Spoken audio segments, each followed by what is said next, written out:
Director, hindi mo kami natibag. So wag mo try itibagin tong representation na to o itong impeachment court because what you're doing is not helping. Gustong paimbestigahan yung SEA Games. And di ko talaga pinansin. And now Alan brings it up and I am bothered. There is no jurisdiction in the world that allows a judge to be pressured and intimidated. And I ask each one of you, my dear colleagues, payag ba tayo sa ganito? Ganito na ba tayo dito ngayon?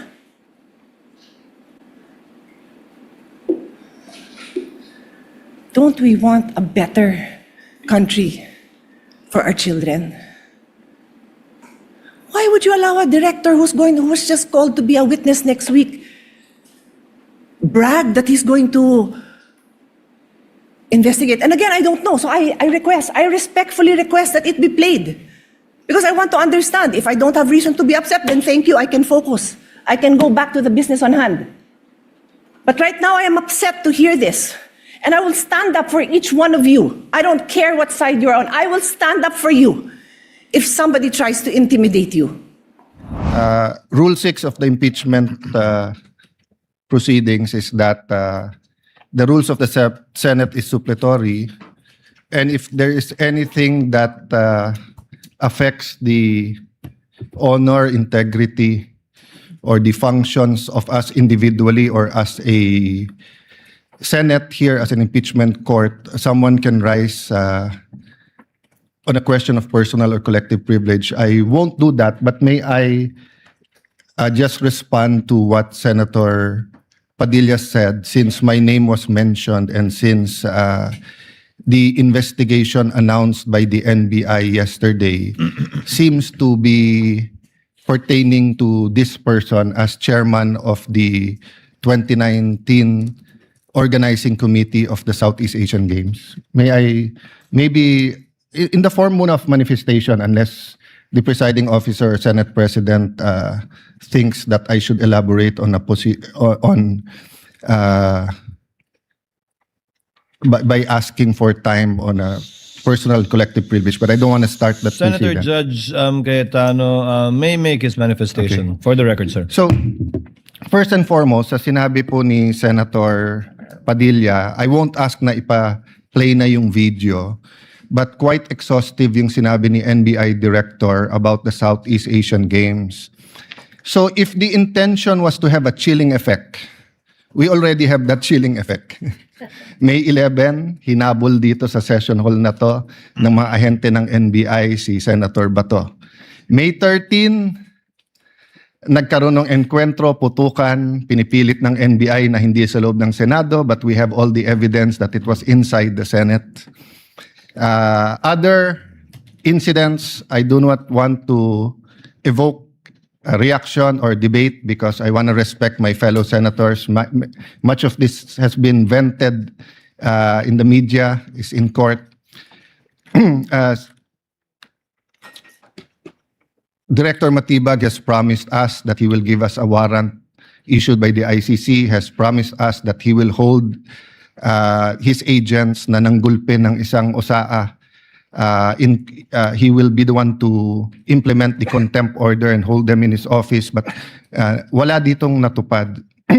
So when I mentioned his name, his position the other day that it was bad taste, walang personal yun. I mean, regardless kung sinong, even if it was a secretary, an alter ego of the president who wrote the execution team or the defense team to say, pwede bang next week kasi may seminar, I would have said the same thing, di ba? Na, look at the gallery. Kompleto parati dyan from Congressman Ace Barbers to many Congressman Ridon. I won't name all of you, but you're busy people. But you think this is important, so you take time out and you are here. Di ba? Of course, the prosecution team, you have to be, you are here. We are here. Despite of many, many other important things.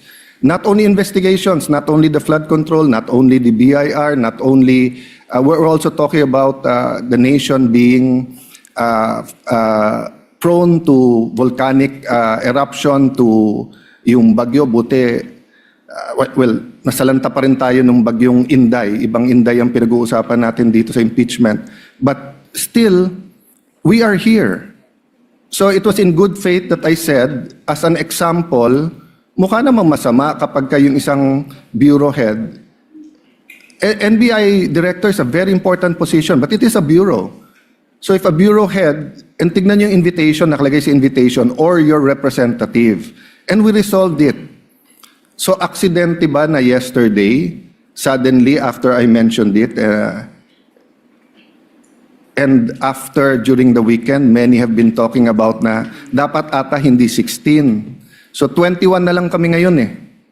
So 2/3 of 21 is 7. Pag nabawasan pa kami ng 3, 13 na lang yon. Pero some will argue, mabawasan lang kami ng 1 o 2, baka 13 na rin yon kasi wala naman half person o 3/4 person. So all of these issues are valid. Question, the chilling effect is there, but am I intimidated? Wala na akong choice. Ilalabang ko na to, gagawin ko yun ang dapat kong gawin. Bumaliktad man yung sitwasyon, si President Marcos ang ini-impeach and I felt a certain way, ilalabang ko rin. Chief Justice man ang i-impeach, ilalabang ko rin. But for the record, Mr. President, go ahead and investigate. First of all, that's been investigated many, many times. COA, I'm not sure. I think the Office of the Ombudsman, ang nag-file pa ata, Chief of Staff mo eh. Senator Rob, I'm not sure but parang may kaso na nun. Senator Drilon quizzed us here. I was Speaker of the House, but I chose to appear before the Senate to be able to answer all of those questions directly. The SEA Games, paulit-ulit yan. Biktima na ng speakership ng 2019 yan. Nahuli namin yung PR na sinabi kikiam, pinakain daw mga Muslim ng baboy, when it was chicken longganisa na pinakain. Pero nasiraan na tayo sa Malaysia, Indonesia. The SEA Games gave us so much honor. So far, it is still the biggest SEA Games in history. Many of our athletes launched their career, even going to gold medals in the Olympics. Our athletic and our yung aquatic natin center in Clark is one of the best in the world. Ang nagsabi nito yung Israeli coach ng isang foreign team doon. But go ahead if you want to investigate. But I just want to put on record, mukhang misfire. Bakit? Yung sinasabi niyang infrastructure na walang bidding, first of all, the procurement law has many modes of procurement. So don't make it appear sa public na just because walang bidding, may anomalya na to. Okay. Secondly, bakit ko sinabing misfire? Hindi po sa I'm referring to Director ng NBI Matibag. I had nothing to do with the infrastructure. The chairman of the committee. In fact, I had to resign from the DFA because I was running for congressman during that time. So dun sa sinasabi ni Director Matibag na may congressional insertion to fund it, it's definitely not me because how could a non-member of the Senate or non-member of the House insert anything? Okay. Dun sa sinasabi niyang infrastructure, it was done by the BCDA. The chairman of the BCDA is one of the closest advisors of the president now. The president of the BCDA is one of the closest advisors and is a secretary now. And he said, medyo kaduda tong kumpanya na nanalo walang bidding. If I'm not mistaken, it's the same company who's making the City Hall of Pasig. So, I mean, if they want to investigate, go ahead. But by mentioning the organizing committee of the SEA Games, ako po chairman nun. At paninindigan ko po na napakaganda nung nangyari doon. At kung may anomalya, ako unang magagalit. So, go ahead. But my point, Mr. Chairman, honorable members of the court, sa prosecution, to be fair sa prosecution at marami akong kaibigan, I've never felt any intimidation from any of you.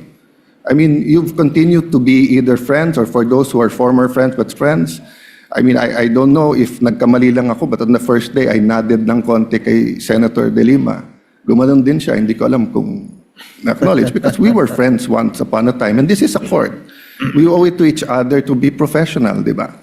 So wag tayong pumayag na someone like Director Matibag would do that. My point, Mr. President, Mr. Presiding Officer, he could have not announced it and investigated. Imbestigahan mo, tingin mo may mali, imbestigahan mo, but it is unfair to me and unfair to the court that kung kailan siya patatawag siya sa Monday, intimidate mo ako, hindi kita tatanungin sa Monday, dahil mag-a-announce ka na iimbestigahan mo. Tapos sasabihin mo may insertion, tapos sasabihin mo hindi liquidated po lahat yun. So, let me talk of unfairness. Hindi ba unfair? Kung ako, babaliktarin ko, sasabihin ko, inimbestigahan ko na rin kahapon Ang sabi sa akin, mainit ang ulo ni Director Matibag kasi may contractor na daw yung binigay na lupa para sa NBI at gusto niya sarili niyang contractor. Oh, would that be fair to him? No. It would be a marites accusation.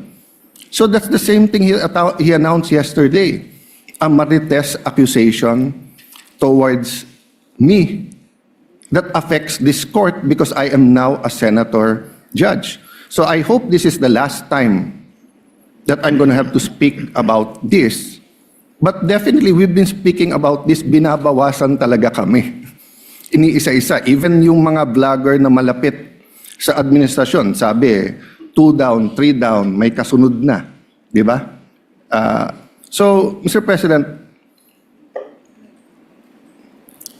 I want this impeachment to be a test that the 1987 Constitution works, and that despite political differences, the prosecution and defense, I saw them after the first or second day, nagkakamayang kayo, nagkakamustahan. After the first or second day nung mainit na baliktaktakan dyan sa pre-trial, nagbabatian, di ba? Even in court. So we can't help but be emotional, we can't help but get mad at what we think is disgusting or sometimes crossing the line.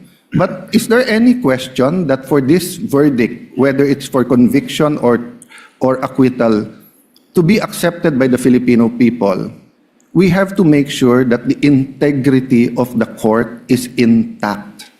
I will admit to you, nahirapan po ako. Wala si Senator Marcoleta. Iilan lang po kaming abogado dito. Si Senator Pangilinan, Senator Cheese, si Aimee is a law graduate, di ba? Pia.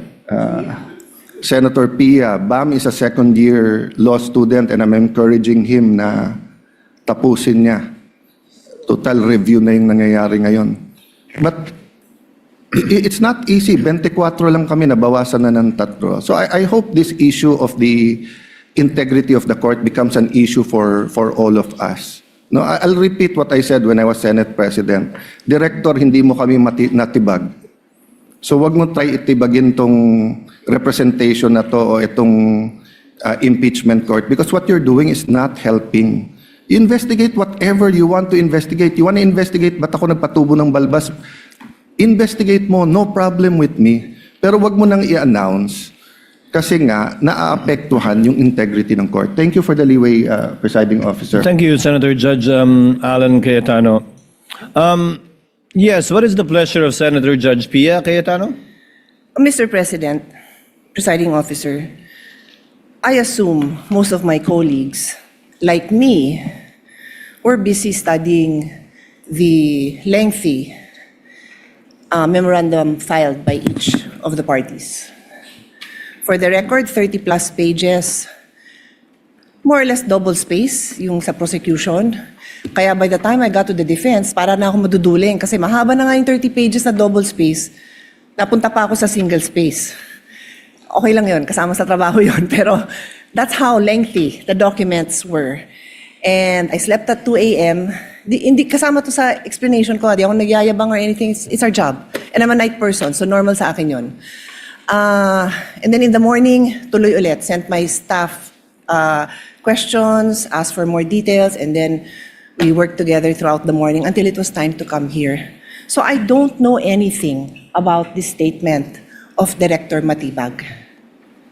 But it bothers me to hear this. I now remember that I saw a message pop up in my phone which hindi ko nga pinansin kasi nga ito yung important issue ko na pag-aralan ko tong memorandum ng mga parties na inabala nga naman nilang very lengthily and exhaustively na nila dinidiscuss in a written document. But I recall now na may nag-pop up na message from a coach telling me na gustong paimbestigahan yung SEA Games. And di ko talaga pinansin. And now Alan brings it up and I am bothered. There is no jurisdiction in the world that allows a judge to be pressured and intimidated. And I ask each one of you, my dear colleagues, payag ba tayo sa ganito? Ganito na ba tayo dito ngayon?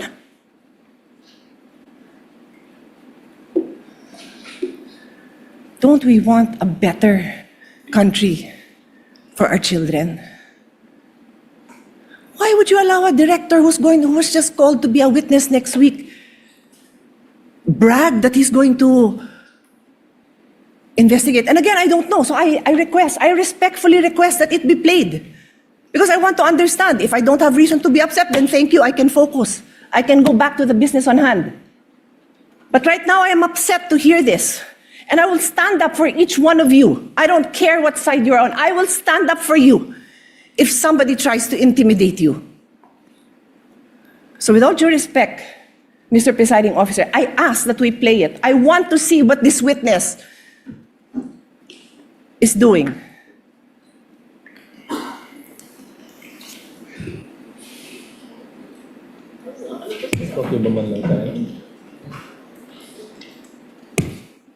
Presiding officer declares a brief recess. Chair grants the motion of Senator Pia in order for us to be able to move on with the matter on hand for today, which is the oral arguments of the parties. Chair therefore instructs the tech to kindly play the 1-minute video for Senator Judge Pangilinan is recognized. Thank you, Mr. Presiding Officer. We share, we support the position taken by the presiding officer, but we'd like to place on record that the good NBI director will be here on Monday. So my initial view is that we should be able to do this on Monday, but I will yield to the ruling of the chair, Mr. President. We thank the understanding and magnanimity of Senator Judge Pangilinan. The tech is instructed to play the more or less 1-minute video alluded to and requested by Senator Judge Pia Cayetano.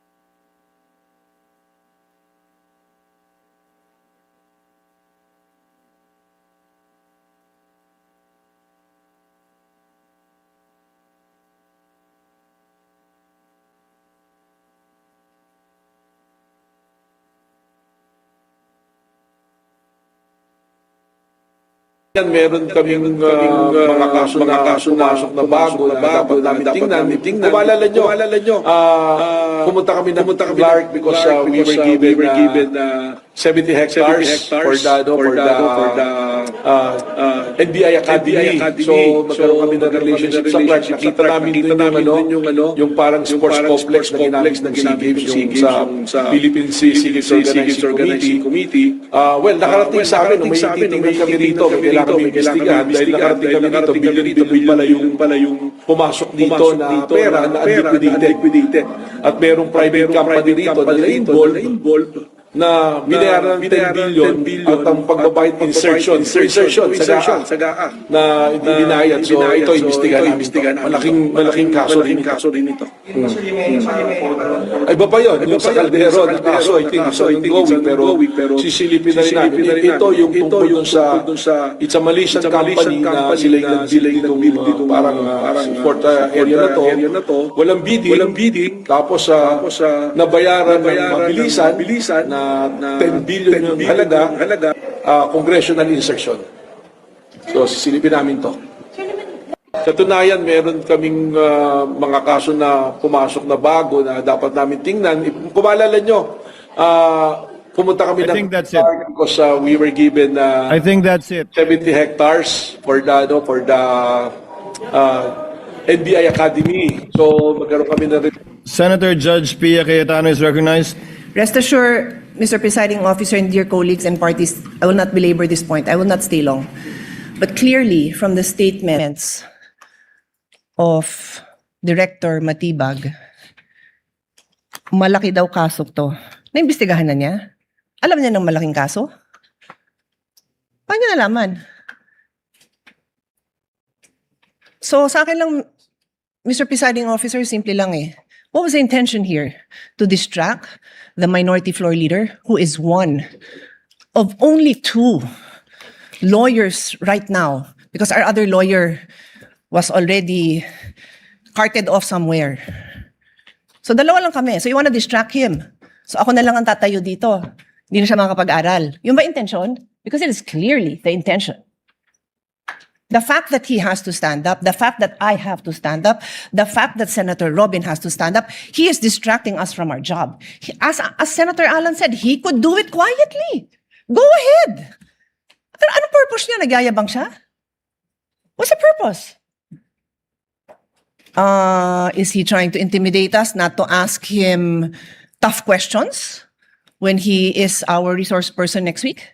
I do not know. But those statements, those actions are not acceptable, possibly contemptible. So I ask the presiding officer and you, my dear colleagues, let's think about this clearly. I will stop now. As Senator Pangilinan said, we can take this up on Monday. Salamat na pinagbigyan niyo ako na mapanood natin at pag-isipan natin. Na gano'n na lang, pag may pinatawag tayo sa witness stand, abangan natin na magpe-press con na kung ano-ano pagsasabi tungkol sa atin. I didn't have enough time to research. But clearly, I know that there's jurisprudence that does not allow a judge to be intimidated. And if hindi pa nanakot yun, then I don't know what is. Kung hindi pa ninindak yun, then I don't know what is. Hindi tayo sensitive. Sanay tayo dito. Pero alam din natin kung pinapatamaan tayo, di ba? Alam natin yun. Hindi tayo tanga. O so paano? Sabihin ko ngayon sa kanya, o manda ka sa akin ngayon. Pagdating mo, ganun ba? Gaganti na lang ako. Hindi ako ganun. Kilala niyo ako. For how many years ako tumayo dito? Hindi ako nanggaganti. Hindi ako mababaw. Pero I'm asking you, dear colleagues, wag tayong papayag. The Filipino people deserve better.